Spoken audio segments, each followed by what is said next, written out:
এবং সংস্কৃতি জগতে যে ইতিহাসের যে বিকৃতকরণ ব্যাপারটা শুরু হয়েছিল, সেটা এই কয়েক দশকের ব্যাপার নয়, সেটা প্রায় কয়েক শতকের ব্যাপার। যখন ইস্ট ইন্ডিয়া কোম্পানি যখন ভারতবর্ষে উপনিবেশ স্থাপন করে, তখন থেকে এই প্রক্রিয়াটা চলে আসছিল। আমরা জানি ব্রিটিশরা যেসব দেশে কলোনি স্থাপন করেছিল সাম্রাজ্য বিস্তারের জন্য, এবং সেই সাম্রাজ্য বিস্তারের সঙ্গে সঙ্গে তাদের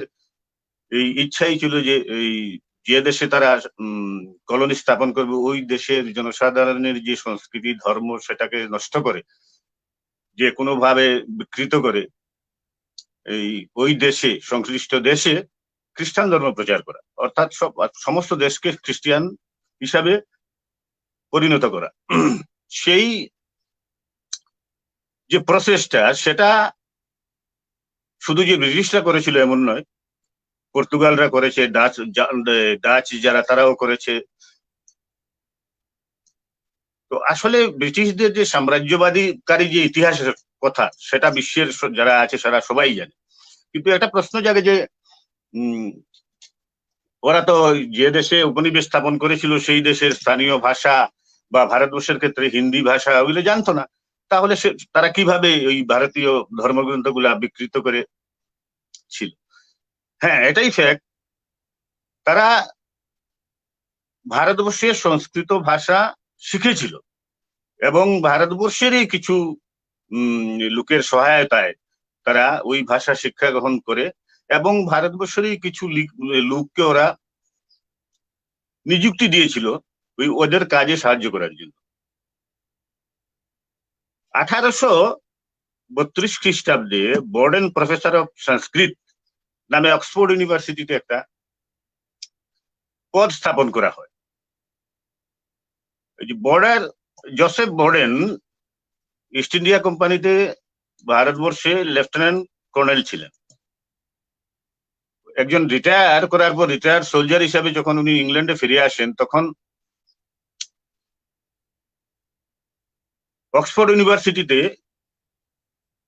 ভারতবর্ষের সংস্কৃতি ধর্ম এবং কৃষ্টিকে নষ্ট করার জন্য, ধ্বংস করার জন্য ওই পদের সৃষ্টি করা। বর্ডেনের এই পদের উদ্দেশ্য ছিল যে ওই অক্সফোর্ড ইউনিভার্সিটিতে ওই পদে বিভিন্ন যোগ্য ব্যক্তিকে নিযুক্তি দিয়ে এবং গবেষণার মাধ্যমে ভারতীয় ধর্মগ্রন্থ, ভারতীয় ঋগ্বেদ এইগুলার অনুবাদ বলা ঠিক হবে না, মিসইন্টারপ্রিট করে, বিকৃত করে ভারতবাসীর মনে ভারতবর্ষের ইতিহাস, ভারতবর্ষের সংস্কৃতি সম্বন্ধে ভ্রম উৎপাদন করে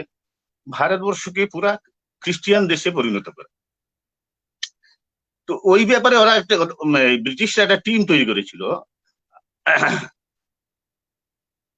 ওই যে অক্সফোর্ড ইউনিভার্সিটির যে পোস্ট, প্রফেসর বর্ডেনের নামে যে সংস্কৃত বিভাগের একটা পদ, ওই সময় ব্রিটিশ ন্যাশনাল নিউজ পেপারে একটা নিবন্ধ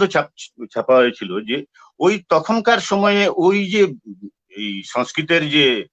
পদটা, সেটা অত্যন্ত প্রভাবশালী এবং সম্মানজনক পোস্ট ছিল, এবং ওই পোস্টের জন্য যাকে নিযুক্তি দেওয়া হতো প্রায় 3700, অক্সফোর্ড ইউনিভার্সিটির প্রায় 3700 গ্রাজুয়েট রা ভোটিং এর মাধ্যমে, কনভোকেশনের সময় ভোটিং এর মাধ্যমে ওই বিশেষ পদের জন্য যে ব্যক্তির ভারতীয় ইতিহাস, ভারতীয় সংস্কৃতি, ভারতবর্ষের ধর্মগ্রন্থ সম্বন্ধে বিশেষ জ্ঞান আছে এবং এই অনুবাদ করার যথেষ্ট ভালো ক্ষমতা আছে, অনুবাদ বলবো না, বিকৃত করার ক্ষমতা আছে, ওই ধরনের লোককে নিযুক্তি দেওয়া হতো। তখনকার সময়ে মনার উইলিয়ামস নামে এক ব্যক্তি এবং জার্মান দার্শনিক ম্যাক্স মুলারের নাম আমরা শুনেছি, তখন ওই দুইজনের মধ্যে প্রতিযোগিতা হয়েছিল।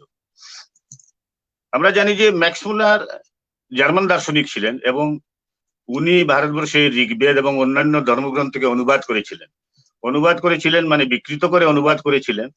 এবং উনার মত ছিল যে উনি যে ধর্মগ্রন্থগুলা বিকৃত করে লিখেছেন, ওইগুলার সাহায্যে যদি ব্রিটিশরা ভারতবর্ষে যদি ইংরেজিয়ত বা ওই যে খ্রিস্টানিটির বা খ্রিস্টান ধর্ম প্রচার করার জন্য কাজ করে, তাহলে সেটা বিশেষ বিশেষ সুবিধাজনক হবে বা সাকসেসফুল। তো 7 ডিসেম্বর 1860 খ্রিস্টাব্দে ওই পদের ভোটিং এর জন্য বিশেষ ট্রেন সমস্ত ব্রিটেনে চালু করে দেওয়া হয়েছিল, যাতে শিক্ষার্থীরা বিভিন্ন জায়গা থেকে এসে ভোটিং করতে পারে। তো এটা আশ্চর্যের কথা যে ভারতবর্ষের শিক্ষা, ভারতবর্ষের ধর্ম, ভারতবর্ষের সংস্কৃতিকে নষ্ট করার জন্য 3700 গ্রাজুয়েটরা মানে ভোট দিয়ে ওই পদে একজন বিশেষ ব্যক্তি নিযুক্ত করে, শুধু ভারতবর্ষের সংস্কৃতি এবং কৃষ্টিকে নষ্ট করার জন্য। হ্যাঁ, ফ্যাক্ট এটাই ঘটনা হয়েছিল। এবং তখনকার যে ভোটিং হয়েছিল বা ইলেকশন হয়েছিল, তো মনার উইলিয়ামস আর ম্যাক্স মুলার দুজনেই স্বাভাবিকভাবে যেভাবে প্রচার হয়ে থাকে বিশ্ববিদ্যালয়গুলিতে তখনকার সময়ে হয়েছিল, বিরাট প্রচার মাধ্যমে মনার উইলিয়ামস এবং ম্যাক্স মুলার তখন যারা ভোটিং করেছিল, ব্রিটেনের যে স্টুডেন্ট যারা ছিল, তারা চিন্তা করে দেখলো যে মনার উইলিয়ামস হলো ইংরেজ এবং ম্যাক্স মুলার দার্শনিক। যদিও উনি ভারতবর্ষের বিভিন্ন ধর্মগ্রন্থকে অনুবাদ করে বিকৃত করে এই যা ইংরেজরা অবশ্য এই ম্যাক্স মুলারের নামে অনেক এই প্রচার প্রসার করেছিল, ভারতবর্ষ একজন বিখ্যাত দার্শনিক হিসাবে ভারতবর্ষের বিভিন্ন ধর্মগ্রন্থ উনি অনুবাদ করে বিশ্বের বিভিন্ন জায়গায় প্রচার কার্য করেছেন, যার জন্য। কিন্তু ব্রিটিশরা চিন্তা করে দেখলো যে যেহেতু এই জোসেফ বর্ডেনের ইচ্ছা ছিল যে একমাত্র খ্রিস্ট ধর্ম প্রচার প্রসারের মাধ্যমেই ভারতবর্ষে ইংরেজি শিক্ষা এবং ধর্ম পরিবর্তনের কাজ করা হোক, সেই হিসাবে মনার উইলিয়ামস ইংরেজ, তাই সবাই মনার উইলিয়ামসকেই নিযুক্ত করে এই পদটির জন্য ভোটিং এর মাধ্যমে।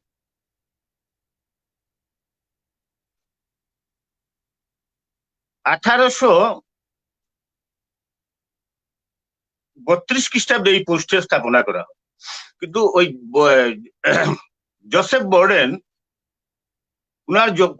যা সম্পত্তি ছিল, স্থাবর অস্থাবর সম্পত্তি, এই বিষয়টার সত্যতা সম্বন্ধে আমি বলছি, উনি মৃত্যুর আগে উইল করে গিয়েছিলেন, যার লিখিত স্বরূপ আছে, উইল করে গিয়েছিলেন যে উনার সমস্ত যাবতীয় সম্পত্তি উনার মেয়ের মৃত্যুর পরে ওই যে এই সংস্কৃত পদটা অক্সফোর্ড ইউনিভার্সিটির ওই পদের জন্য ফান্ডিং করার জন্য। তখনকার সময়ে 1000 পাউন্ড বৎসরে ওই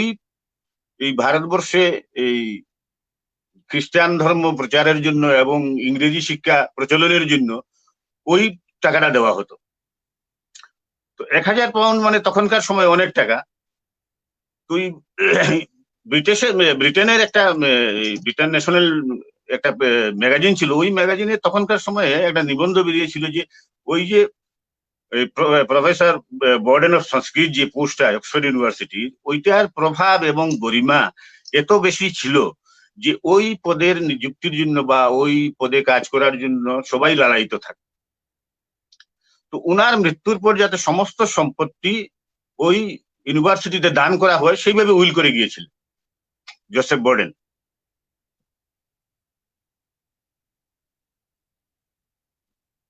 ইংরেজরা চিন্তা করে দেখেছিল যে ভারতবর্ষে শুধু যে ব্রিটিশরাই উপনিবেশ স্থাপন করেছিল এমন নয়, ডাচরাও করেছিল, পর্তুগিজরাও করেছিল। তো পর্তুগিজরা যেভাবে এই আমরা জানি গোয়াতে 250 বছর শাসন করেছিল, তো 250 বছরের শাসনকালে তারা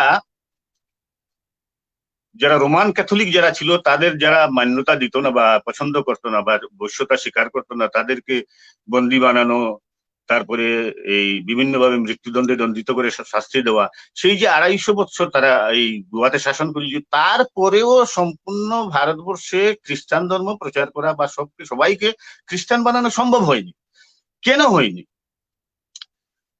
সেটা একটা বড় কারণ যে 1860 খ্রিস্টাব্দে যখন এই প্রফেসর বোর্ডেন অফ সংস্কৃত যে অক্সফোর্ড ইউনিভার্সিটিতে স্থাপন করা হয়েছিল, সেটার মুখ্য কারণ ছিল যে 1857 সালে যখন ভারতে প্রথম স্বাধীনতা সংগ্রাম হয়েছিল, ওই সংগ্রামের পরে ব্রিটিশরা খুব চিন্তিত হয়ে গিয়েছিল যে তখন ব্রিটেনের একটা আলোচনার বিষয়বস্তু ছিল যে এই যে যুদ্ধের সম্মুখীন আমরা হয়েছি, তার কারণ হলো আমরা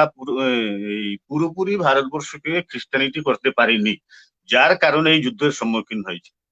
তখন থেকে ব্রিটিশরা একটা চিন্তা করে দেখলো যে আমাদের যে আগামী স্ট্র্যাটেজি সেটাকে আমরা খুব প্রখরতার সহিত করব না, এটাকে সফট কোনো এই রাস্তা বের করে এই ধর্মান্তরণ করব। সেই চিন্তা তখন ব্রিটিশদের মধ্যে এসে গিয়েছিল। তো ওই যে এই যে প্রফেসর বোর্ডন অফ সংস্কৃত ওই 1860 খ্রিস্টাব্দের আগেও যে ভারতবর্ষে যে এই কনভার্সন যে চলছিল না, বা এই ভারতবর্ষের লোককে কনভার্ট করার যে কাজ ছিল না এমন নয়, তখনও ছিল। যখন থেকে ইস্ট ইন্ডিয়া কোম্পানি ভারতবর্ষে এসেছিল তখন থেকে সেই প্রয়াস চালু ছিল। কোন সময় তারা ইনকুইজিশন জারি করেছিল যে যেন মানে অর্থাৎ এন তেন প্রকারে যাতে ভারতবর্ষের মানুষকে ইংরেজি শিক্ষার মাধ্যমে খ্রিস্টান করা। তো ব্রিটিশরা চিন্তা করে দেখলো যে এই যে ভারতবর্ষে এত বছর শাসন করার পরেও সম্পূর্ণ এই খ্রিস্টান না করার পেছনের কারণ। তো বিভিন্ন ধর্মগ্রন্থ অধ্যয়ন করে বা আমাদের যে সাহিত্য আছে সেগুলো অধ্যয়ন করে ওরা চিন্তা করে দেখলো যে এই মাতৃভূমির জন্য যারা এই ভারতবাসীরা এই যে দেশ, সেই দেশকে মাতৃভূমি, কর্মভূমি, পুণ্যভূমি করে মনে করে যে শ্রদ্ধা করে, যে শ্রদ্ধার যে স্রোত, অর্থাৎ বিভিন্ন সাহিত্য, অর্থাৎ যেখান থেকে প্রেরণা পেয়ে এই যে দেশের জন্য জীবন বলিদান দিতেও যে পিছপা হয় না, তার কারণ কি? তার কারণ সেই সব ধর্মগ্রন্থকে যদি সম্পূর্ণরূপে নষ্ট না করা যায়, আর ভারতবর্ষের কিছু সংখ্যক লোককে ইংরেজি শিক্ষায় শিক্ষিত করে এই ভারতবর্ষের মধ্যে যদি একটা গ্রুপ তৈরি করা যায় যারা ভারতবর্ষের লোকের কাছেই নিজের ধর্মগ্রন্থ, সাহিত্য এগুলা যাতে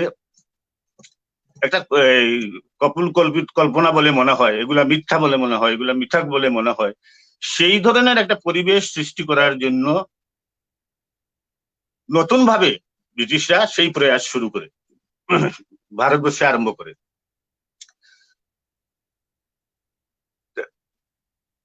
এক সময় ব্রিটিশরা ভারতবর্ষে ইভেঞ্জিক্যাল মুভমেন্ট সেটা ছুট দিয়েছিল যে ভারতবর্ষে যেন তেন প্রকারে, যেমন অত্যাচারের মাধ্যমে হোক বা এই ফুলিয়ে ফুসলিয়ে হোক, এই যে কোনো ভাবে ওদেরকে খ্রিস্টান ধর্মে দীক্ষিত করা। তো যতক্ষণ পর্যন্ত ভারতবর্ষে খ্রিস্টান ধর্মের প্রচার সুলুয়ানা না হবে ততক্ষণ পর্যন্ত সেই দেশের উপর আধিপত্য স্থাপন করে আমাদের দ্বারা সম্ভব নয়। আমরা জানি যে ব্রিটিশরা যখন ভারতবর্ষে আসে তখন এই আপনার এই ভিগলিজ নামে এক ইতিহাসকার, তখন উনি ইতিহাসে লিখেছিলেন যে ভারতবর্ষের উপনিবেশ স্থাপন সেটা ভারতবর্ষে ধর্মান্তকরণের জন্য, ভারতবর্ষকে খ্রিস্টান দেশে পরিণত করার জন্য এক ভালো পদক্ষেপ, এবং সেটাকে বিশ্বের অন্যান্য দেশের সামনে প্রতিপন্ন করার জন্য ভারতবর্ষের উপনিবেশকে সঠিক সিদ্ধান্ত বলে অন্যান্য দেশের সামনে বিষয়টা উপস্থাপন করার জন্য একটা প্রচার সারা বিশ্বে, তৃতীয় বিশ্বে যেটা করেছিল, যেটা ভারতবর্ষে যারা বসবাস করে তারা অসভ্য জাতি, কোন নির্দিষ্ট একটা ভাষা ভারতবর্ষে নেই, বিভিন্ন ভাষার সংমিশ্রণের দেশ ভারতবর্ষ, একটি মহাদ্বীপ যার মধ্যে অনেক সংস্কৃতি, অনেক রাষ্ট্র। সেই দেশকে একত্রীকরণের জন্য, সেই দেশকে এক করে একটা রাষ্ট্রের রূপ দেওয়ার জন্য, ভারতবর্ষের লোককে সভ্য করার জন্য আমরা এই দেশে ইংরেজি শিক্ষা এবং খ্রিস্টান ধর্ম প্রচার করছি। লর্ড মেকেলের নাম আমরা জানি। লর্ড মেকেলে 1834 খ্রিস্টাব্দ থেকে 1838 খ্রিস্টাব্দ পর্যন্ত ভারতবর্ষের ল কমিশনের প্রমুখ ছিলেন। এই লর্ড ম্যাকেলে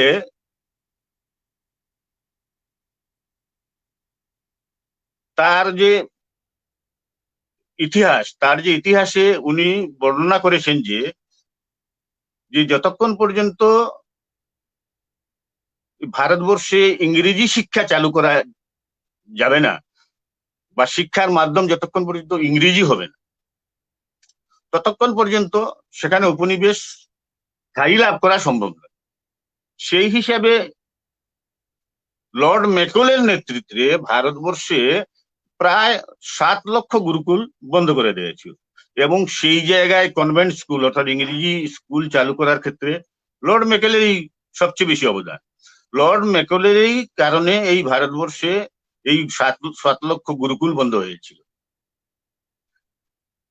লর্ড ম্যাকলে যখন ইংল্যান্ডে ফিরে যান, তখন ইংল্যান্ডে ফিরে যাওয়ার পর উনি বিভিন্ন পত্রপত্রিকাতে বা বিভিন্ন জায়গাতে ভারতবর্ষের সম্বন্ধে যে বিদ্বেষ, ভারতবর্ষের যে যে ভারতবর্ষের যে সংস্কৃতি, সমৃদ্ধ সংস্কৃতি, সেই ব্যাপারে যে ওনার যে হিংসা, ওনার যে দেশ, সেটা তখনকার সময়ে ব্রিটিশ পত্রপত্রিকাতে বিশেষভাবে প্রকাশ পেয়েছিল। তো ব্রিটিশরা চিন্তা করে দেখলো যে যে দেশকে আমরা সভ্য বানাতে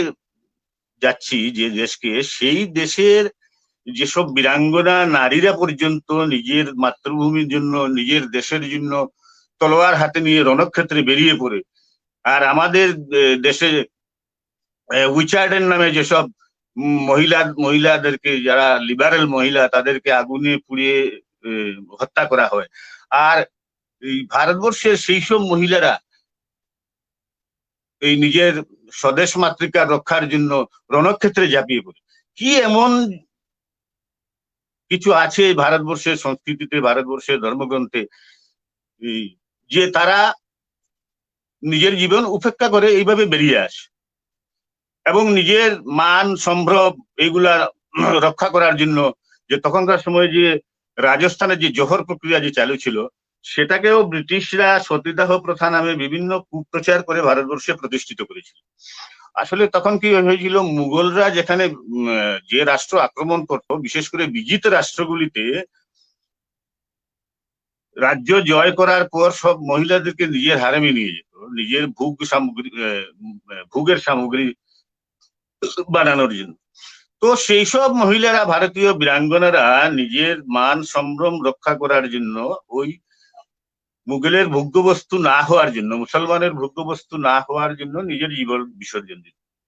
এই সমস্ত কিছু অধ্যয়ন করে তাদের একমাত্র উদ্দেশ্য ছিল যে যতক্ষণ পর্যন্ত আমরা ভারতবর্ষের জনসাধারণরা যে উদ্দীপনা বা যে উৎসাহ বা যে সাহস বা যে বীর্যগাথা যেখান থেকে তারা পেয়ে থাকে, সেই সব ধর্মগ্রন্থকে যে কোনো ভাবে বিকৃত অনুবাদ করে যদি নষ্ট করা না যায়, অর্থাৎ এই যতক্ষণ পর্যন্ত তাদের ধর্মগ্রন্থ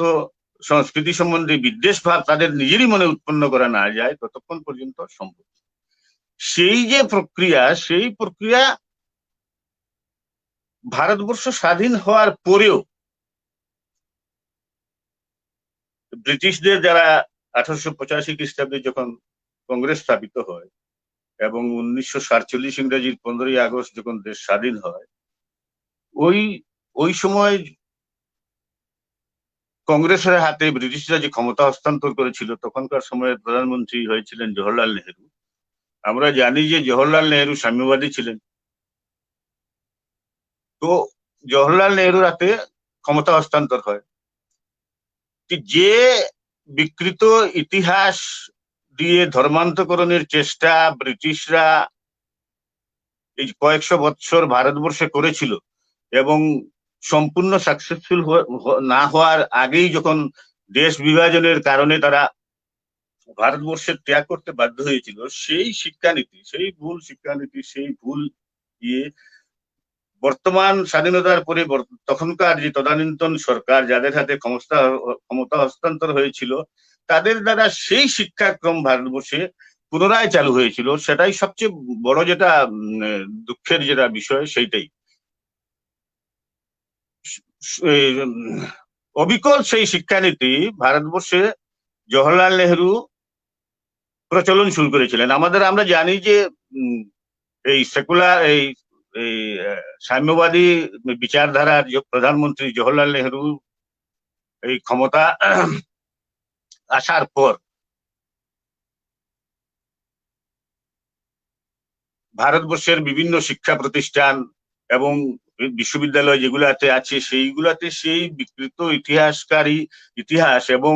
যারা সাম্যবাদী বিচারধারার লোক যারা ছিলেন সেই সব লোকদের বেশি করে নিযুক্তি দেওয়া হয়েছিল। বিশেষ করে আমরা জানি যে 1969 খ্রিস্টাব্দে যখন আমরা সবচেয়ে অল্পমতের সরকার ছিল ইন্দিরা গান্ধীর সরকার, তখন কংগ্রেস পার্টি বিভাজনের ফলে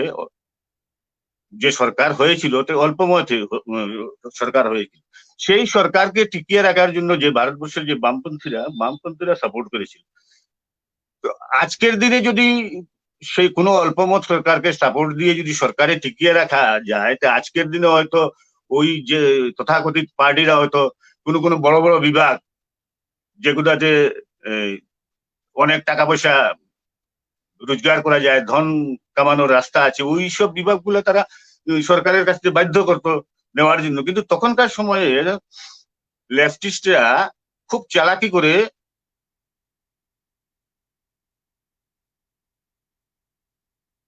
শিক্ষা বিভাগ যেটা, ওই ভারতবর্ষের শিক্ষা প্রচারের যে ক্ষেত্রটা সেটা ওদের দখলে নিয়ে নিয়েছে। এবং তখনকার সময় এনসিআরটি আর আপনার এই যে জেএনইউ সেই বিশ্ববিদ্যালয় স্থাপনা হয়। এনসিআইআরটি স্থাপনা করা হয় যে বামপন্থীদের মার্গদর্শনে, কারণ তখন ইন্দিরা সরকার বাধ্য ছিল, কিছু করার রাস্তা ছিল না। এই সমস্ত শিক্ষা বিভাগের দুর্নীতিকরণের ব্যাপারে বামপন্থীরা ওই এনসিআইআরটির মাধ্যমে সমস্ত ভারতবর্ষের শিক্ষা বিভাগের যে সিলেবাস ওইগুলা তৈরি করা হতো এবং প্রকাশনা এবং ছাপানোর কাজও ওই এনসিআইআরটির মার্গদর্শনে হতো। তো ওই সব বিভাগের দখল নেওয়ার কারণে এবং এই এনসিআরটি দখল নেওয়ার কারণে আর জেএনইউ তখনকার সময় যে স্থাপনা হয়েছিল এবং জেএনইউ এর মার্গদর্শনে ভারতবর্ষের অন্যান্য যে বিভিন্ন বিশ্ববিদ্যালয় আছে সেই সব বামপন্থী ইতিহাসকারদের নিযুক্তি তখন প্রচন্ড ভাবে হয়েছিল, অধিকাংশ ক্ষেত্রে অনেক। এবং এই জেএনইউ এর মার্গদর্শনেই ভারতবর্ষের এই অন্যান্য যত বিশ্ববিদ্যালয় আছে সেই সব বিশ্ববিদ্যালয়ে ওদেরই মার্গদর্শনের যে শিক্ষানীতি সেই শিক্ষানীতি চালু হয়েছিল। দুর্ভাগ্যের বিষয় যে আজকে আমরা যদি ভারতীয় সংস্কৃতি ভারতীয় সভ্যতা সম্বন্ধে সেই যে শিক্ষানীতি শুরু হয়েছিল তার ফলে ওই বিকৃত শিক্ষানীতি নিয়ে, ওই ভারতবর্ষের বিকৃতকরণের ইতিহাস নিয়ে, ভারতবর্ষের বিকৃত সংস্কৃতি নিয়ে যে সিলেবাস তৈরি করা হয়েছিল, তাই ইউনিভার্সিটিতে পড়াশোনা করে সেখান থেকেই স্টুডেন্টরা মাস্টার ডিগ্রি করতো, তারপরে পিএইচডি করতো। মৌলিক গবেষণার মাধ্যমে তারা যে মৌলিক গবেষণা করত সেই সব বিকৃত ইতিহাসের উপরেই মৌলিক গবেষণা হতো। এই জন্য অত্যন্ত দুঃখের বিষয় যে আজকের প্রজন্মের, যদি আমরা দেখা যায় যে আজকের প্রজন্মের যে বিশ্ববিদ্যালয়ের শিক্ষার্থী যারা আছে তাদের সামনে যদি ভারতীয় সংস্কৃতি ভারতীয় সভ্যতা সম্বন্ধে কোনো কিছু উচ্চারণ করা যায় তাহলে তারা আক্রমণাত্মক মনোভাব নিয়ে ঝাঁপিয়ে পড়ে। অর্থাৎ তাদের মনে সেই স্বল্প ধারণাটুকু নেই ভারতবর্ষের ইতিহাস সম্পর্কে, সংস্কৃতি সম্পর্কে, ভারতবর্ষের যে গৌরবতা সম্পর্কে। কারণ ব্রিটিশরা এমন ভাবে চিন্তা করেছিল, প্ল্যানিং করেছিল যে যদি ভারতবর্ষের সমস্ত ধর্মগ্রন্থ, আকর যেগুলা গ্রন্থ, জ্ঞান ভান্ডার যেগুলো আছে সমস্ত কিছু সংস্কৃতে যেহেতু লেখা, সেই গ্রন্থগুলাকে যদি একেবারে নষ্ট করে দেওয়া যায় তাহলে পরবর্তী প্রজন্মে যারা আছে তাদের আর কোনো উপায় থাকবে না সেই বিকৃত ইতিহাস পড়া ছাড়া। তো ওই বিকৃত ইতিহাস লেখাপড়া করে তো ভারতবর্ষের সম্বন্ধে তাদের যে ধ্যান ধারণা জন্মগ্রহণ করবে, ধীরে ধীরে স্বাভাবিকভাবে তাদের ভারতবর্ষের সংস্কৃতি ইতিহাসের প্রতি বিতৃষ্ণা এসে যাবে। এবং এর মাধ্যমেই আমরা ভারতবর্ষকে যে কোনো ভাবে বিঘটন করে ছিন্ন ভিন্ন করতে পারবো। তো ব্রিটিশদের যে তত্ত্বগুলা ছিল, ব্রিটিশদের যে ভারতবর্ষকে বিভক্ত করার, ভারতবর্ষের মধ্যে বিভেদ সৃষ্টি করার, ভারতবর্ষের বিভিন্ন ভাষা গোষ্ঠীর মধ্যে যে এই মতানৈক্য সৃষ্টি করার যে তাদের যে প্রসেস ছিল, রাস্তা ছিল, তার মধ্যে একটা আর্য এবং অনার্য তত্ত্ব, যেটার কুফল আমরা অনেক দিন পর্যন্ত ভারতবর্ষের যারা জনসাধারণ আছি আমরা তার কুফল অনুভব করেছি, যদিও তারা সেই ব্যাপারে সাকসেসফুল হতে পারেনি। সেই আর্য এবং অনার্য তত্ত্ব থেকে তারা, তাদের যে তত্ত্ব ছিল যে আর্যরা ভারতবর্ষের মূল নিবাসী নয়, মধ্য এশিয়া থেকে তারা মধ্য এশিয়া থেকে তারা প্রথমে ইংল্যান্ডে যায়, ইংল্যান্ডে গিয়ে সেখানের আদিবাসীদের পরাস্ত করে সেখানে রাজ্য স্থাপন করে, তারপর তার একটা অংশ এই আরব, ইরান ওইদিকে যায়, এবং তৃতীয় যে একটা অংশ সেটা পামির মালভূমি পের হয়ে এই ভারতবর্ষের পাঞ্জাব প্রদেশ আক্রমণ করে এবং সেখানকার অধিবাসীদের পরাস্ত করে আর্যরা ভারতবর্ষে আধিপত্য স্থাপন করে। কিন্তু সেই যে ভুল তথ্য, বিকৃতকরণ করা তথ্য, সেটা কোনো কাজে আসেনি বা সেটা ভারতবর্ষে সাফল্য লাভ করেনি, যার ফলস্বরূপ আমরা দক্ষিণ ভারত থেকে অনেক মহাপুরুষ, অনেক সমাজ সুধারক, আদি শঙ্করাচার্য, রামানুজম, এইসব মহাপুরুষদের আমরা দক্ষিণ ভারত থেকে ভারতবর্ষের কৃষ্টি, সভ্যতা এবং সংস্কৃতির প্রচার প্রসারের জন্য নিজের জীবন উৎসর্গ করতে আমরা দেখেছি। পুরা জীবনভর সন্ন্যাস অবলম্বন করে তারা ভারতবর্ষের যে সাহিত্য, ভারতবর্ষের যে সংস্কৃতি, ভারতবর্ষের যে ধর্মগ্রন্থ, ভারতবর্ষের যে লোকের জীবন ধারণ পদ্ধতি, দেশ, কাল, সমাজ এবং বিশ্ব ব্রহ্মাণ্ড সম্বন্ধে যে দৃষ্টিভঙ্গি যেটা ভারতবর্ষের, সেটা সমস্ত ভারতবর্ষে তারা প্রচার করেছেন। সুতরাং সেই তথ্য সেটা ব্রিটিশরা সেটা সাকসেসফুল হতে পারে। আজকে যেভাবে ব্রিটিশরা ভারতবর্ষকে সভ্য বানাবার জন্য যে তৃতীয় বিশ্বে যে প্রচার কার্য চালিয়েছিল, যে আমরা ভারতবর্ষকে একটা মহাদ্বীপকে, খন্ড খন্ড ভাবে বিভক্ত মহাদ্বীপকে বা বিভিন্ন মিশ্র সংস্কৃতিকে আমরা একত্রিতকরণ করে একটা রাষ্ট্রের রূপ দিতে চাই, তখনকার ইংরেজরা সভ্য ছিল না, ভারতবাসীরা সভ্য ছিল। তার প্রমাণ তখন তো ভারতবর্ষ ছাড়া বহির্বিশ্বের যারা আছে, বিশেষ করে যেসব অঞ্চলে খ্রিস্টিয়ান পাদ্রীদের ভার্চেস চলতো, যেখানে তাদের প্রভাব চলতো, সেই সব দেশে পর্যন্ত তারা স্থির করতে পারেনি যে পৃথিবী সূর্যের চারিদিকে ঘুরে না, সূর্য পৃথিবীর চারিদিকে ঘুরে, সেই সিদ্ধান্তও তাদের ছিল না। পোপরা বাইবেলের যে সিদ্ধান্ত অনুসারে যদি দেখা গেছে তখনকার সময়ে যে গ্যালিলিও এবং কোপার্নিকাসকে শাস্তি দেওয়া হয়েছিল, যদিও গ্যালিলিও এবং কোপার্নিকাস ইংরেজ ছিলেন না, তথাপি পুরো ইউরোপিয়ান কান্ট্রিতেই এই চার্চের আধিপত্য ছিল। তো চার্চের মতের বিরুদ্ধে যেখানে কোনো সত্য মতবাদ স্থাপিত করা হোক, বিজ্ঞান স্থাপিত করা হোক, সেটা যদি বাইবেলের বিরুদ্ধে থাকে তাহলে সেটা গ্রহণযোগ্য নয়। সেই হিসেবে যদি শাস্তি দিতে হয়, তো তাহলে যারা বলছে যে পৃথিবী সূর্যের চারিদিকে পরিক্রমা করে, তাদেরকে শাস্তি দেব। তো যারা এখনো, যাদের এই জ্ঞান ছিল না তখনকার সময়ে পৃথিবী চ্যাপ্টা না পৃথিবী গোলাকার, তারা যদি ভারতবর্ষকে এই সভ্য করতে আসে, সেটা অত্যন্ত হাস্যকর ব্যাপার, কিন্তু সেটা ঘটেছিল। যখন খগোল শাস্ত্র সম্বন্ধে, নবগ্রহ সম্বন্ধে পৃথিবীর অন্যান্য দেশের কোনো জ্ঞানই ছিল না, তখন ভারতবর্ষে গণিত এবং নবগ্রহ, খগোল শাস্ত্র সম্বন্ধে অনেক উপপাদ্য, অনেক সিদ্ধান্ত ভারতের বিভিন্ন গ্রন্থে প্রকাশিত হয়েছিল। তখনকার সময়ে বিভিন্ন সংস্কৃত গুরুকুলের মাধ্যমে, বিভিন্ন টুলের মাধ্যমে সেইগুলা ভারতবর্ষের বিভিন্ন জায়গায় প্রচার করা হতো, এবং সেই সব জিনিস যে প্রচার করা হতো, বা ব্রিটিশরা একসময় যে অপবাদ আমাদের উপর দিয়েছিল যে ভারতবর্ষে কোনো ইতিহাস লিখনের কোনো কলা নেই, বা ভারতবাসীরা ইতিহাস লিখন জানতো না, সেই যে ভুল প্রচার, সেটা সম্পূর্ণরূপে মিথ্যা। কারণ এই যে ভারতবর্ষের যে জ্ঞান ভান্ডার, সেইগুলা ঋষিমুনিরা বিভিন্ন গুরুকুলের মাধ্যমে জনমানসে শিক্ষা দেওয়ার জন্য, সেই গুরুকুলের মাধ্যমে, প্রাচার্যের মাধ্যমে সেইগুলা প্রসার করা হতো, এবং বিভিন্ন যারা শিক্ষা গ্রহণ করতে আসো পরবর্তী প্রজন্ম, তাদেরকে শিক্ষা দেওয়া হতো। এবং সেই যে ধারা, সেই ধারা এখনো অব্যাহত আছে। আমরা জানি যে যখন বিভিন্ন রাজন্যবর্গের ছোট ছোট রাজ্যে যখন রাজন্যবর্গরা রাজ্য শাসন করতো ভারতবর্ষের অন্তরে এবং ভিতরে এই চক্রবর্তী সম্রাটের অধীনে, তখনও আমরা দেখতাম যে বিভিন্ন রাজ্যসভায় বিদূষক, ইতিহাস লেখক, ভাট, সে এইসব যারা কথাকার, সেই সবদের যে নিযুক্ত করা হতো, সেইগুলা ভারতীয় ধর্মগ্রন্থ, ভারতীয় সংস্কৃতি, ভারতীয় ইতিহাসকে জনসমক্ষে প্রচার করার জন্য রাজন্যবর্গরা নিযুক্ত করতেন। এবং যেসব রাজাদের কোনো ইতিহাস জ্ঞান থাকতো না, সেই সব রাজাদেরকে রাজাদের সেই সব মর্যাদা দেওয়া হতো না। তখনকার সময়ে মর্যাদা সেই সব রাজাদের ছিল যাদের ইতিহাস জ্ঞান ছিল, এবং যারা বেদ, পুরাণ এইসবের যারা ব্যাখ্যা করতেন, তাদেরকে দিয়ে ব্যাখ্যা করা হতো যাদের সম্পূর্ণ ইতিহাস সম্বন্ধে জ্ঞান আছে। তো সেই ভারতবর্ষকে যে বিকৃত করে, যে পৃথিবীর সামনে ব্রিটিশরা যে আমাদের যে একটা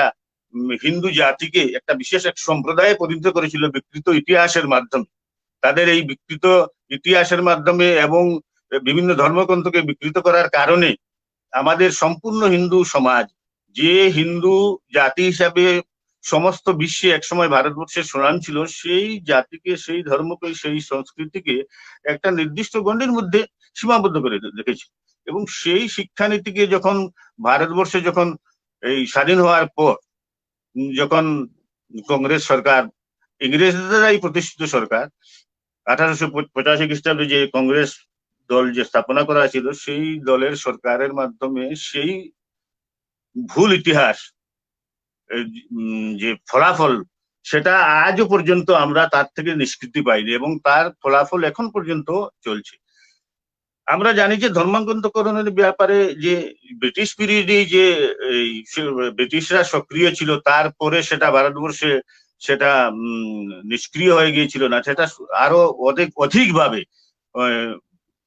ভারতবর্ষে সেটা বিস্তার লাভ করেছিল। আমরা এখনো দেখেছি যে বিভিন্ন এনজিও এর মাধ্যমে বিদেশ থেকে যে ফান্ডিং আসে, সেইগুলা কিভাবে ধর্মান্তকরণের জন্য ভারতবর্ষের অভ্যন্তরে খরচ করা হয়। যখন ব্রিটিশরা যখন ভারতবর্ষে যখন ধর্মান্তকরণের কাজ করছিল, তখন ভারতবর্ষের জলবায়ু, ভারতবর্ষের পরিবেশ, ভারতবর্ষের ভৌগোলিক অবস্থান সম্বন্ধে তাদের তত সম্যক জ্ঞান ছিল না। কিন্তু যখন পর্যন্ত তারা একটা স্থিতি একটা গড়েছিল, যে একটা যখন খ্রিস্টিয়ান গ্রুপ একটা সৃষ্টি করে ফেলেছিল যখন ভারতবর্ষে, তখন তাদের বিভিন্ন মিশনারি, বিভিন্ন স্কুল, বিভিন্ন এই কনভেন্ট স্কুলে যখন তাদের লোক, খ্রিস্টান ধর্মে দীক্ষিত লোক যখন দাঁড়িয়ে পড়েছিল, তখন সেই স্বদেশী লোকের মাধ্যমে ভারতবর্ষের বিভিন্ন জনজাতি অঞ্চলে, বিভিন্ন অনুন্নত অঞ্চলে অর্থের লোভ দেখিয়ে, বিভিন্ন প্রলোভন দেখিয়ে শিক্ষা স্কুল স্থাপন করে, সেইগুলা স্বদেশী লোকদের মাধ্যমে আরো সহজ হয়ে গিয়েছে। আজকে পর্যন্ত সেই ধারা অব্যাহত আছে। আজকে সবচেয়ে বিষয় হচ্ছে যে ভারতবর্ষ ছাড়া পৃথিবীর দ্বিতীয় কোনো এমন একটা দেশ আমরা খুঁজে পাবো না যে দেশের সংস্কৃতিকে ভুল ব্যাখ্যা করে।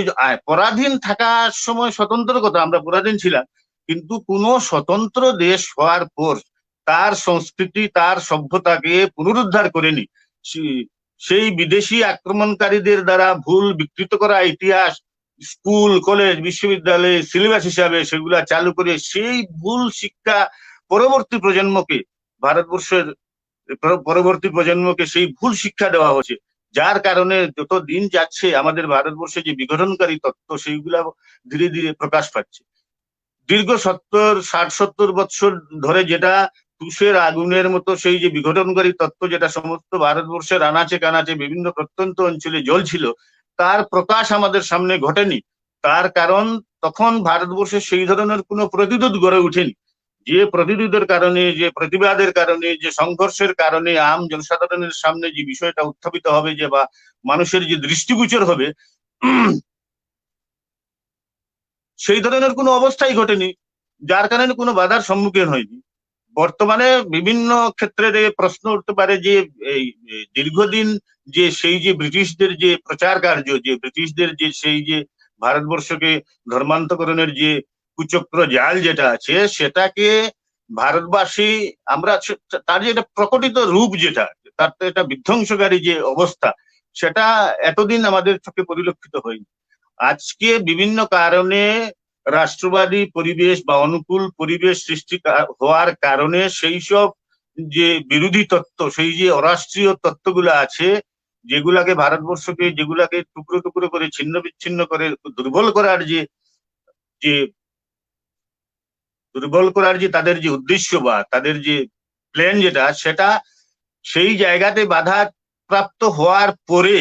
আজকে নিজের অস্তিত্ব বিপন্ন হওয়ার কারণে প্রতিবাদী হয়ে বা আরো বিরাট এক বিধ্বংসীকারী রূপ নিয়ে যে আমাদের ভারতবর্ষের বিভিন্ন জনসাধারণের সামনে আজকে যেটা প্রতিবাদ হচ্ছে, আমরা যেটা দেখতে পাচ্ছি, সেটা দীর্ঘদিনের বৈদেশিক এই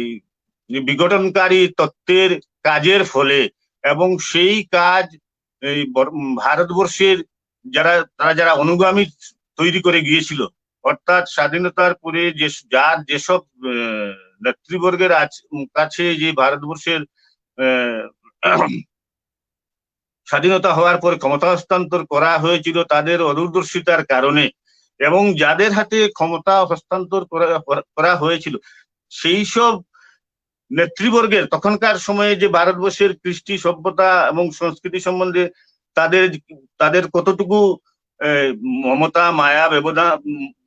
ছিল, আগ্রহ ছিল, তাদের প্রতি যে কর্তব্যবোধ ছিল, সেটাই এক বর্তমান সময়ে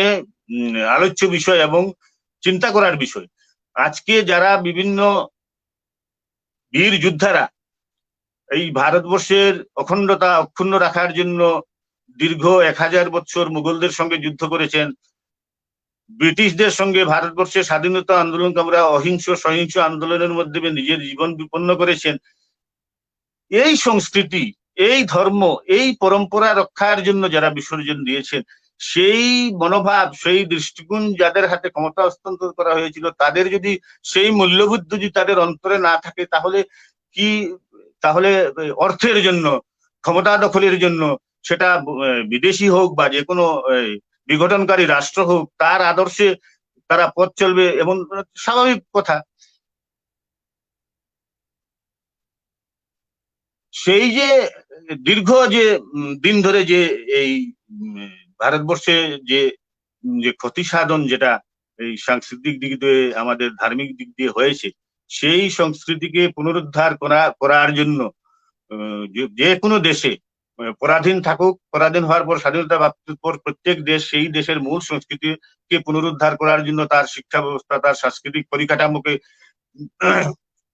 নতুন ভাবে সাজিয়ে তোলে। ভারতবর্ষে যাদের হাতে ক্ষমতা হস্তান্তর করা হয়েছিল তারা নতুন ভাবে কি ভারতবর্ষকে গঠন করবে? ভারতবর্ষকে বিদেশিদের হাতে বিক্রি করে নিজের আখের গুছানোর ব্যাপারে সক্রিয় ছিল। এই দেশ, এই মাতৃভূমি, এই যে পুণ্যভূমি, যে দেশ ভারতবর্ষে একদিন বিশ্বের শ্রেষ্ঠ আসনে অধিষ্ঠিত ছিল, যে দেশের জীবনযাত্রা মূল্যবোধ অনুকরণ করার জন্য, শিক্ষা গ্রহণ করার জন্য ভারতবর্ষে বিভিন্ন রাষ্ট্র থেকে যারা মনীষীরা আসতেন, ভারতবর্ষের মনীষীরা বিভিন্ন রাষ্ট্রে যে সাংস্কৃতিক প্রচার সেটা করে গেছেন ভারতবর্ষের তখনকার সময়ের যে আমরা জানি যে চক্রবর্তী সম্রাটরা ছিলেন, তারা যেভাবে ভারতবর্ষের ছোট ছোট রাজ্যগুলিকে একত্রীকরণের মাধ্যমে রাখতেন, সেই সব চক্রবর্তী সম্রাটরা শুধু যে ভারতবর্ষ হিসাবে নয়, তাদের প্রভাব বা তাদের আধিপত্য সমস্ত এশিয়াতে ছিল। আজকে যেসব ইতিহাস আমাদের ভারতবর্ষের নতুন প্রজন্মকে পড়ানো হয়, আজকে আমরা আমাদের স্কুল কলেজের জীবনেও আমরা দেখেছি যে মুঘল ইতিহাসকে মনে রাখার জন্য আমাদের শিক্ষকরা আমাদেরকে নতুন নতুন ফর্মুলা শিখিয়ে দিতেন, বাবার হইল আবার জ্বর সারিল ঔষধ। কিন্তু সম্রাট অশোক, সম্রাট চন্দ্রগুপ্ত, হর্ষবর্ধন, সম্রাট পৃথু, যদি কেউ জিজ্ঞাসা করে তাদের কথা কেউ বলতেই পারবে না, কারণ আমাদের সেগুলো শিক্ষা দেওয়াই হয় না, আমাদেরকে পড়ানোই হয় না। আমরা জানতাম যে ভারতবর্ষের যে বিভিন্ন জায়গাতে এখনো অনেক জায়গায় সেগুলা প্রচলিত আছে, যে ভারতবর্ষের কৃষ্টি সংস্কৃতি সভ্যতা ধর্মগ্রন্থ সেইগুলা প্রচার করার জন্য বিভিন্ন কথাকারদের মাধ্যমে বিভিন্ন জায়গায় সেই কথা অনুষ্ঠিত হতো, এবং সেই কথাকারের মাধ্যমে ভারতবর্ষের যে ইতিহাস, ভারতবর্ষের যে সংস্কৃতি, ভারতবর্ষের যে ধর্ম, ভারতবর্ষের যে জীবন মূল্যবোধ সেইগুলা জানার চেষ্টা করতো, এবং সেইভাবেই সমস্ত ভারতের জনমানসে এগুলা প্রচার করা। আজকে একটা প্রশ্ন সবার মনে জাগে, যারা ভারতবর্ষ আক্রমণ করেছিল, যারা ভারতবর্ষকে দীর্ঘদিন শাসন করেছিল, ব্রিটিশের কথাই বলি, তারা যদি ভারতবর্ষ থেকে কৃষ্টি সভ্যতা সংস্কৃতিতে উন্নত না থাকতো তাহলে কিভাবে ভারতবর্ষকে শাসন করতো? সেটার সেই হিসাবে যদি বলতে গেলে আমাদের ভারতবর্ষের যে মান্যতা এই পৃথিবী সম্বন্ধে, মানুষ সম্বন্ধে, সমাজ সম্বন্ধে যে মান্যতা বা যে মূল্যবোধ বা যে বিচার নিয়ে আমরা সমস্ত জগৎকে দেখি, সেই বিচার আমাদের ঋষিমুনিরা সাধনার ফলে যে তাদের যে সত্য দর্শন হয়েছিল, সেই সত্য দর্শন তারা বিভিন্ন পুঁথি পুস্তকের মাধ্যমে, ধর্মগ্রন্থের মাধ্যমে সেইগুলা প্রকাশ করে গেছেন, এবং সেইগুলা যখন ভারতীয় মানুষের যখন বিভিন্ন গুরুকুলের মাধ্যমে, যখন শিক্ষার মাধ্যমে, ছাত্রদের মাধ্যমে যখন ভারতবর্ষে ধ্যান ধারণাতে সেইগুলা প্রবেশ করেছিল, যে আমাদের জীবন সম্বন্ধে মূল্যবোধ গুলা, আমাদের দৃষ্টিকোণ এইটা, সেই হিসাবে আমরা চিন্তা করে দেখেছি যে আমরা জানতাম যে আমাদের ঋষিমুনিরা আমাদেরকে যে ধারণা দিয়েছেন জগৎ এবং এই সৃষ্টি সম্বন্ধে, এই ধারণা আমাদেরকে দিয়েছেন যে পরমাত্মা যখন অনাদি ছিলেন, অনন্ত ছিলেন, এক ছিলেন, অব্যক্ত ছিলেন, তখন উনার অন্তরে কামনা জাগ্রত হয় এবং উনি ইচ্ছা প্রকাশ করেন বহু হওয়ার জন্য। সেই হিসাবেই আমরা সেই চরাচর যে সমস্ত জগৎ, সেই জগৎ সৃষ্টি হয়েছে। সেই জগতের মধ্যে সমস্ত প্রাণীকুলের মধ্যে সবচেয়ে শ্রেষ্ঠ হচ্ছে মানব। মানব এবং অন্যান্য প্রাণীকুলের মধ্যে মানবের এই জগতে মানবের ভূমিকা কি তা বুঝানোর জন্য বিভিন্ন শাস্ত্রে, বিভিন্ন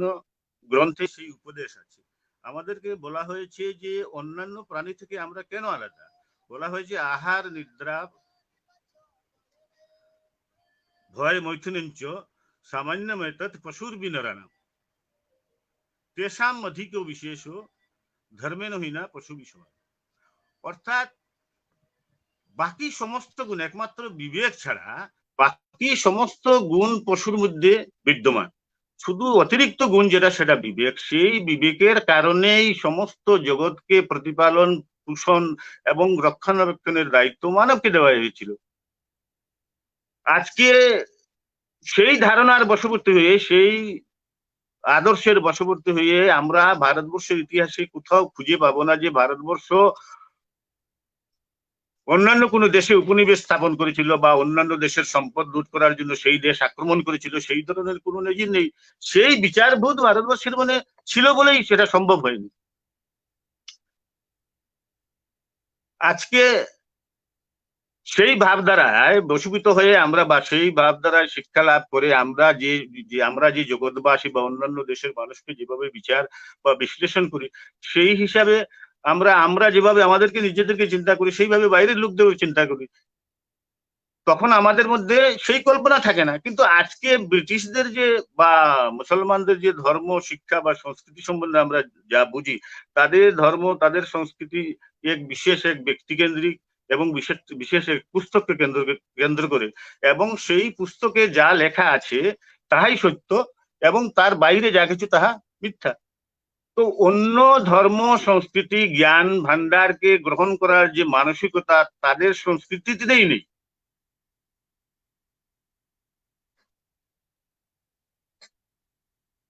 আমাদের ভারতবর্ষে অন্যান্য যে কোনো ভালো অনুষ্ঠান বা শুভ অনুষ্ঠান শুরু করার জন্য যে আমাদের যে যে আমরা যে আরম্ভতে যে আমরা মন্ত্র উচ্চারণ করি, ওম সংগচ্ছদম সংবদম সংভূমনাং সৃজানতম, অর্থাৎ সবাই একমত হোক, সবাই একসাথে চলো, সব পুরোহিতদের মন্ত্র এক হোক, সেই যে সবাইকে নিয়ে, সমস্ত পৃথিবীকে নিয়ে, সমস্ত বিশ্ব ব্রহ্মাণ্ডকে নিয়ে যে চলার যে মানসিকতা, যেটা সেই মানসিকতা আমাদের মধ্যে বিদ্যমান। আমরা যখন কোনো অনুষ্ঠান শেষ করি তখন আমরা শান্তি মন্ত্র উচ্চারণ করি, সর্বে ভবন্তু সুখিনো সর্বে সন্তু নিরাময়। সর্বে ভদ্রাণি পশ্যন্তু মা কশ্চিৎ দুঃখ ভাগ ভোগ। আজকে ইদানিং কালে ভারতবর্ষে যে এই বিঘটনকারী তত্ত্বকে স্বীকৃতি দেওয়ার জন্য সাপোর্টিং হিসাবে যে আমাদের হিন্দু ধর্ম এবং হিন্দু সংস্কৃতিকে যে বদনাম করা হচ্ছে, সমস্ত হিন্দু জাতিকে সমস্ত হিন্দু জাতিকে বদনাম করার জন্য, হিন্দু জাতিদেরকে উগ্রবাদী ঘোষণা করার জন্য যেসব যে পুরো সিদ্ধান্ত এই শাসন বিভাগের তরফ থেকে, যেটা গত 7-8 বছর আগেও যে বিভিন্ন পরিকল্পনার মাধ্যমে করা হয়েছিল, সেটা মূলত ভারতবর্ষের সংস্কৃতিতে আমাদেরকে সেই শিক্ষা দেওয়া হয়েছে যে যেসব কারণে বা যেসব বিঘটনকারী তত্ত্বের কারণে, হিংসার কারণে, ব্যবহারের কারণে যাদেরকে অসুর, যাদেরকে আততায়ী হিসাবে গণ্য করা হয়, সেই সব যে 6টি গুণের কথা উল্লেখ করা হয়েছে, অগ্নিদগ্ধ শিব শস্ত্র পানির ধনাপহ ক্ষেত্র দ্বারা অপহর্তা চো ষড়েতে আততায়ী ন। এই যে 6টি অবগুণ, অগ্নি দ্বারা গৃহ অগ্নিসংযোগ করা, বিষ প্রয়োগ করে হত্যা করা, রমণী লুণ্ঠন করা, জবরদস্তি করে কোনো জায়গা দখল করা, সেই যে অবগুণ, সেই অবগুণ যার মধ্যে আছে তারাই এতটাই।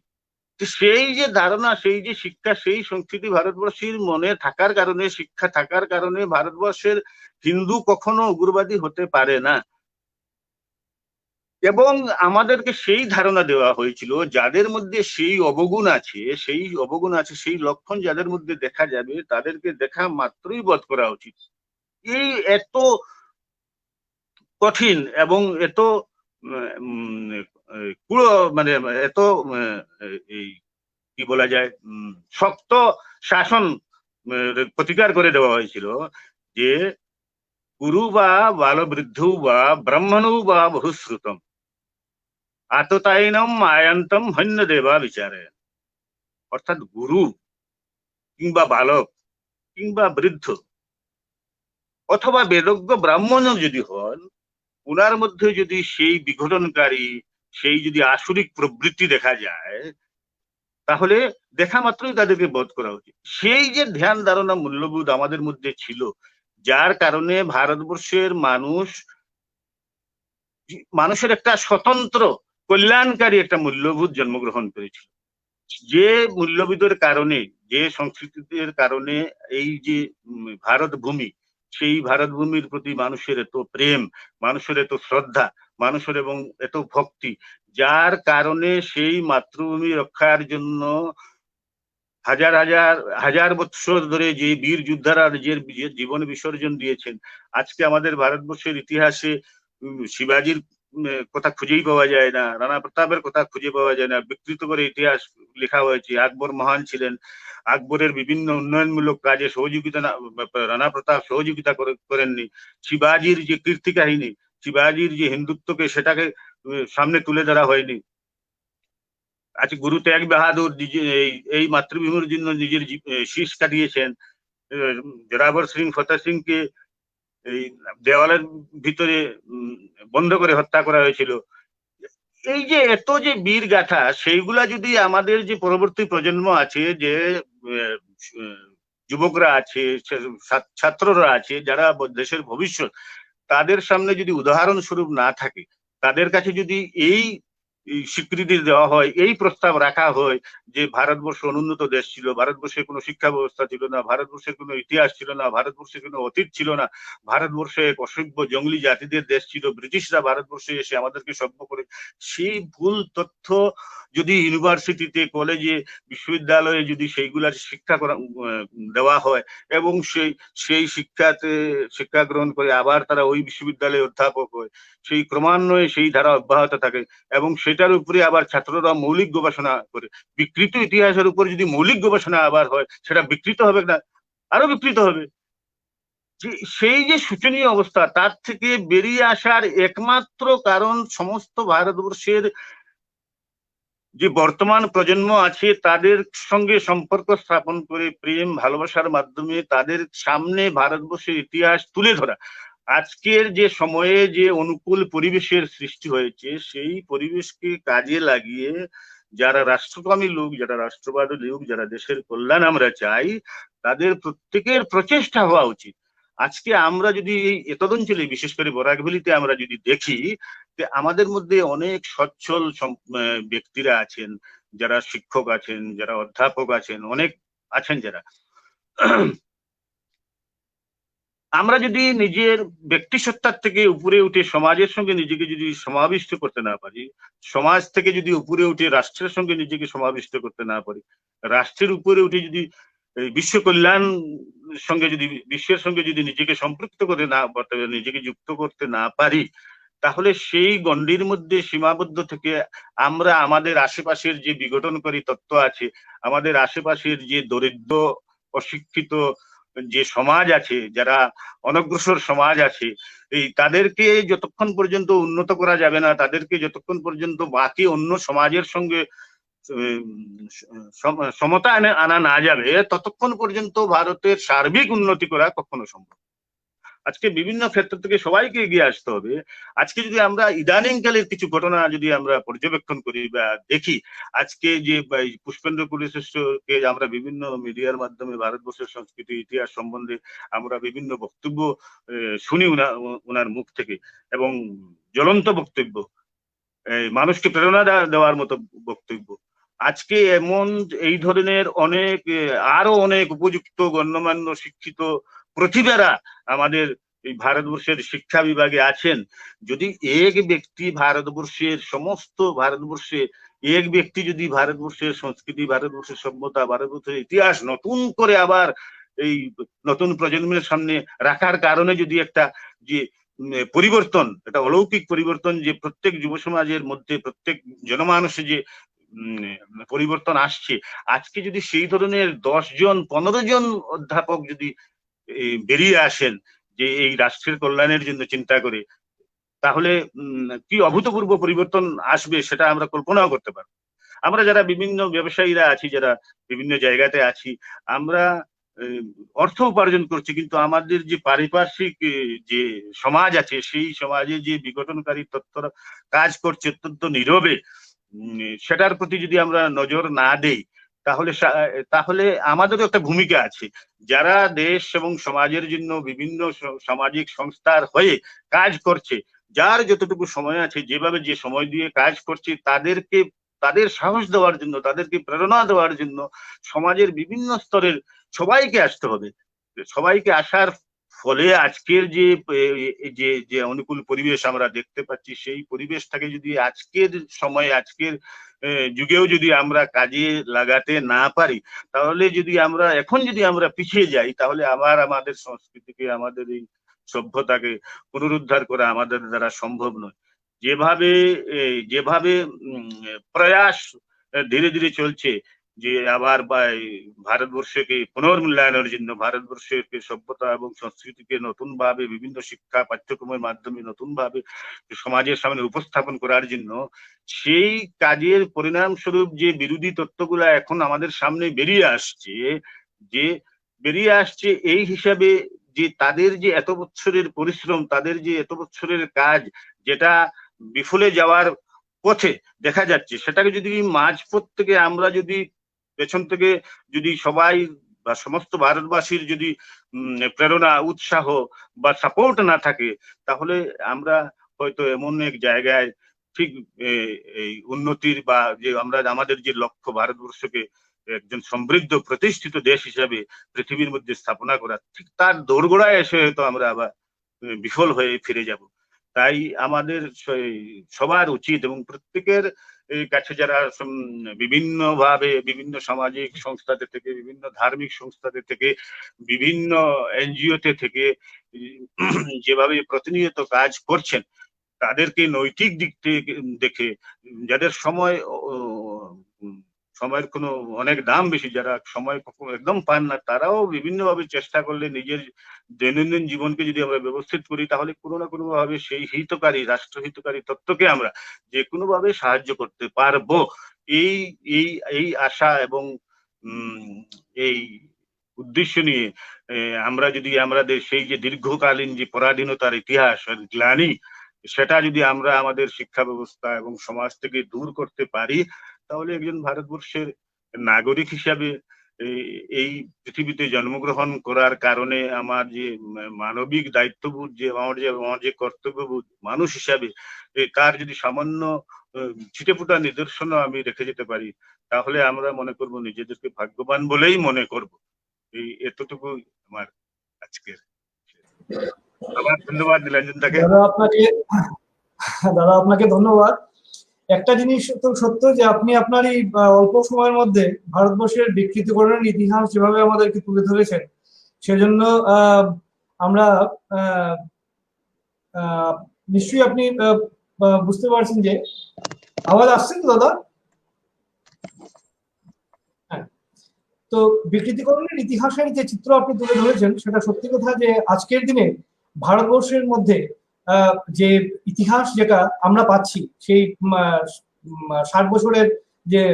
আমাদের যে 70 বছরের যে ইতিহাসের স্বাধীনতার যে পরবর্তী সময়ের যে ইতিহাসগুলো, সেটা আরো বেশি বিকৃতিকরণ হয়ে গেছে। এবং সেই বিকৃতিকরণের ফলে আজকে আমাদের একটা জিনিস তো সত্যি কথা যে আমাদের যে ভারতবর্ষের যে ব্রিটিশরা যতটুকু না চেষ্টা করেছিল আমাদেরকে ক্ষতি করা, তার থেকে অনেক বেশি ক্ষতি আমাদের হয়ে গেছে। এবং স্বাধীনতার যে পরবর্তী সময়ে যে ইতিহাস রচিত হয়েছে এবং পরবর্তী সময়ে যে বামপন্থী ইতিহাসকাররা যেভাবে আমাদের কাছে যে আমাদের পুস্তক, ইতিহাসের পুস্তক, বিকৃত ইতিহাসের পুস্তক যেভাবে আমাদের কাছে পৌঁছে দিয়েছেন, এর ফলে একটা জিনিস তো হয়েছে যে আমরা আমাদের সত্যিকারের গৌরবময় ইতিহাস ভুলতে বসেছি। তো এই যে গৌরবময় ইতিহাস আমরা আজকে ভুললাম, এবং এর কারণেই আজকে আমাদের মধ্যে যে যাদবপুর ইউনিভার্সিটি বলুন আর জেএনইউ ইউনিভার্সিটিতে যে টুকরো টুকরো বলে যে কথাগুলো উঠে যায়, ভারতবর্ষকে টুকরো টুকরো করার যে মানসিকতা, সেই মানসিকতাটা উঠে আসছে। তো দাদা আপনাকে অসংখ্য ধন্যবাদ, এবং আপনি আবার আমাদের মধ্যে খুব সুন্দর বক্তব্য রাখলেন, এবং আশা করি সবাই এ থেকে উপকৃত হবেন। তো ভারতীয় ইতিহাস সংকলন সমিতির পক্ষ থেকে আপনাদেরকে আবার আগামী রোববারে আপনাদেরকে সাদর আমন্ত্রণ জানাই, এবং দাদাকে আবার অসংখ্য ধন্যবাদ আজকের এই অনুষ্ঠানে আসার জন্য। ধন্যবাদ দাদা আপনাকে। নমস্কার। ভারত মাতা কি।